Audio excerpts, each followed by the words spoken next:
Teve recentemente a GMTK Jam, a maior game jam do mundo, e eu, meus 4 amigos, juntamos a mais de 7 mil pessoas enviando um pequeno joguinho pra lá. No meu caso, foi Wobble City. O tema era Build to Scale, ou, em tradução livre, construído para escalar. Mas, e tem diferentes interpretações para essa expressão, podemos escalar um pouco mais essa ideia. Por exemplo, escala tem a ver com balança. Então, essa foi a ideia que a gente fez para fazer nosso jogo. Nossa melhor representação foi essa ideia aqui. Uma cidade em cima de uma montanha. E a ideia, claro, era fazer com que a pessoa tente construir uma cidade aqui em cima.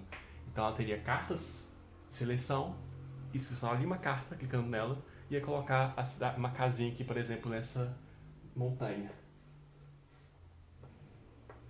Aí, colocando uma casinha ali, todo o jogo ia recalcular o peso em relação a uma casinha. Então, essa barrinha que está aqui retinha, ela ia tomar para o lado. Tem muito a ver com o tema da Game Jam e seria algo factível de implementar em 4 dias. Que esse é o meu grande desafio. Implementar um jogo do zero em 4 dias, em 96 horas. A gente conseguiu fazer algo muito bem trabalhado no sentido de polido. A gente conseguiu fazer que as animações dinâmicas, a gente conseguiu entregar um juicer, que o pessoal fala, né, a quantidade de jogos eu gosto de falar, e você tem um tempero a mais, não é coisa só bem travadão, não. Tem um gostinho, uma aceleração diferente, você sente que é gostoso de jogar, porque visualmente, tanto a programação, fazendo as animações, tanta arte, te entregar algo que é gostoso de jogar. Eu vou mostrar pra vocês passo a passo de como que terminou o dia, como que era a gameplay do nosso jogo e como que foi evoluindo até chegar no nosso jogo final. No primeiro dia a gente começou sexta-feira pensando como que seria a ideia do nosso jogo. A gente recebeu aquele tema, achou um tema a priori ruim e tá quebrando a cabeça o que a gente ia fazer, gastando quase mais de uma hora só pensando que tipo de ideia de jogo poderia ser feita. A gente pensou em fazer um tower defense, a gente tem que defender uma torre de inimigos, só tower defense de uma torre só, essa seria a ideia. Pensou em fazer plataforma que vai atirando e você vai mexendo com os objetos, mexendo com a física do jogo, ou um jogo interplanetário, onde você mexe com a gravidade, que você vai criando planetas grandes, aumentando o tamanho de planetas, mexendo toda a gravidade. Só que aí a gente pensou um pouco mais em voltar para o tema, né, da Game Jam e pensar em o que mais poderia fazer relacionado àquele tema, né? Abrir um pouco mais o leque de traduções, o leque de significados daquela expressão e procurar algo que se encaixasse. Aí daí surgiu a ideia de questão de balança. A ideia de balança, então, como construir a cidade em cima de uma balança, que no caso é uma pedra em cima de uma montanha, e a gente tem que fazer de tudo para a cidade não cair à medida que você vai crescendo.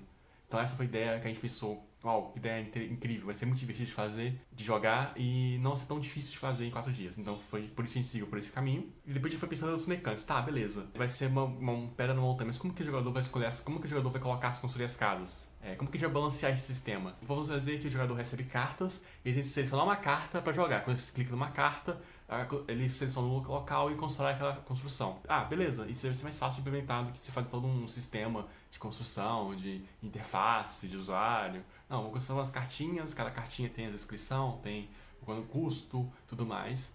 E a gente já só colocar nessa constrói. Também vai ser mais dinâmico também dessa forma. Também a gente pode mexer com a aleatoriedade. Tá, beleza, mas como que o jogador vai perder, né? Porque o jogador pode ficar construindo infinitamente balanceando. Tipo, você constrói uma casa à direita, uma casa à esquerda, uma casa à direita, uma casa à esquerda. Aí o jogador pode fazer isso infinitamente e nunca vai perder, né? Já sei. Vamos criar eventos aleatórios, eventos climáticos aleatórios que vão atrapalhar. Por exemplo, a gente pensou depois de terremoto, pensou em fogo, incêndio, pensou em ventania, vendaval, esse tipo de coisa que pode querer atrapalhar o jogador a concluir a sua evolução do seu jogo. Mas lá na frente eu vou falar com você mais um pouco mais disso. A primeira coisa que foi implementada no jogo foi um sistema de como o jogador ia jogar o jogo, de fato, né? Porque a jogabilidade do jogo consiste em o jogador usar o mouse para escolher uma carta e pagar o que está dentro dela, né? Pelas condições que a carta fala, poder utilizá-la no jogo. Então a primeira coisa que foi isso, para poder passar o mouse, para ter um hover em cima dele, a carta subir um pouquinho, além de você clicar e a carta, no caso a carta de ação, ela vai sumir. Além disso, fiz o sistema de full screen para trabalhar tanto na questão como que recalcula essa posição do mouse, dado que o jogador mexeu na tela, né? Então é importante fazer isso. Além disso, a gente também fez, meus outros colegas fizeram uma questão de como que aí ia calcular o peso. A gente fez um sistema de que a ilha seja calculada, o peso dela, de uma forma discreta, não usando nenhuma ferramenta de física para evitar bugs e poder controlar melhor essa dinâmica. Além de controlar o ângulo, à medida que você vai colocando mais cartas, o ângulo vai mudando, tem que ser calculado, e o jogador consegue mexer nesse peso aí.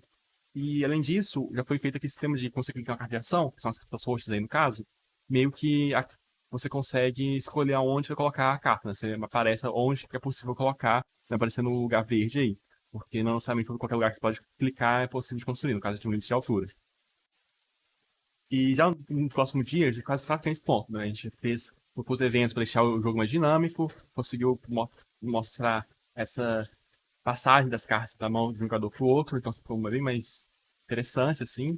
Além de colocar também os itens ali, né? Tipo assim, quantos de dinheiro você tem, quantos de pessoas tem na sua cidade. E também a questão dos eventos aleatórios, que aí estão vindo de uma velocidade normal para debug, e vão impactar na sua gameplay. E além daquela barrinha ali em cima que controla, que mostra, na verdade não controla, ela mostra o jogador com a inclinação da ilha.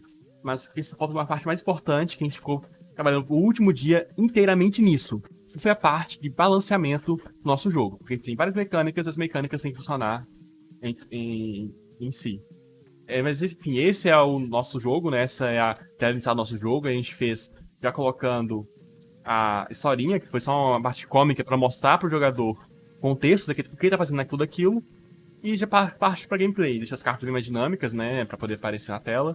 E mexer um pouco também na questão do balanceamento, pra parecer mais fábrica a princípio, pra poder o jogador poder conseguir salvar mais dinheiro somente, depois ele coloca outras coisas, tipo casa, pra aumentar a população, o parque, pra deixar as pessoas mais felizes, ou então o banco que vai aumentar a quantidade de dinheiro que ele tem. Quando o jogador passa a mouse na carta, ele consegue ler a descrição da carta, que tá ali embaixo, né? Só conseguindo ver aí.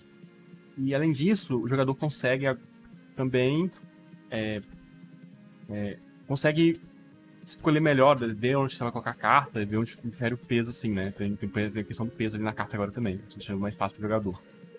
E quando você clica nessa carta, já passa 200 e mais 50 pessoas, você consegue fazer o upgrade da vila. Quando você clica fazer o upgrade da vila, o que acontece? Ele te permite construir mais alto e os eventos caóticos que vão aparecendo aparecem com maior frequência. No caso, o evento de baixa, quando tem baixa felicidade, é o evento de revolta. O evento de revolta, os moradores da ilha vão querer destruir a ilha. Destruir a ilha não, destruir uma fábrica. Tem um evento de ventaval, que ele consegue balançar a ilha. O evento de fogo, que não te permite construir. E o evento de terremoto, que no caso é o pior de todos. E deve aparecer um momento aí para porventura acabar com o nosso joguinho. Também tem a mecânica de não poder construir parque do lado de fábrica, para poder fazer com que o jogador pense mais do que ele vai construir. E tem também essas cartas de ação de aumentar o tamanho da ilha, né? Em questão de espaço, assim, tem mais espaço para construir. E o Tom tem terremoto, que ele vai de fato andar com a ilha para o centro de massa dela, e então vai conseguir acabar com o jogo, porque geralmente a gente não constrói todas as casinhas de forma igual em toda a ilha. A gente fica tentando construir tudo no centro, fazer mais alto possível. Mas nesse jogo, a melhor estratégia é você conseguir balancear essa parte de construir tudo por igual, aí não vou ter esse problema. Mas enfim, esse é o jogo, tem a tela de Game Over, é uma tela bem simples, só mostra a sua escolha, até quanto tempo você sobreviveu e tudo mais. E a gente tem como você reiniciar o jogo. A gente pensa em polir mais o jogo, a princípio, e se a gente conseguir criar mais uma narrativa melhor para esse jogo, ou uma progressão desse jogo, lançar esse jogo na Steam. Porque hoje tem bastante potencial.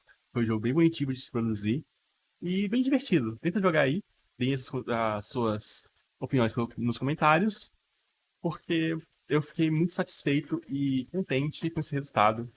Então, espero que vocês gostem também.